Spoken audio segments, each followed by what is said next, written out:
Hey guys, today we're going to be showing you on how to download AirShow, a mobile iPhone screen recorder that I'm recording with right now.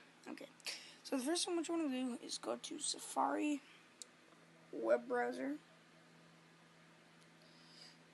type up AirShow, if that's even how you pronounce it. Don't click on Shoe mobile game streaming, don't click on that, just click on AirShow. Type it up.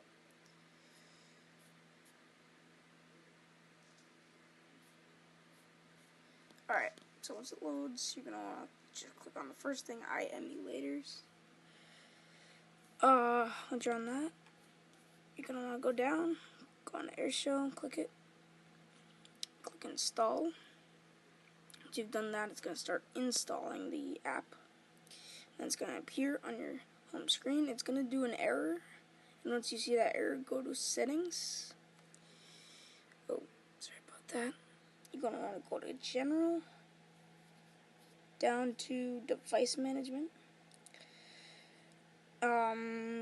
Click on this, click trust, go down,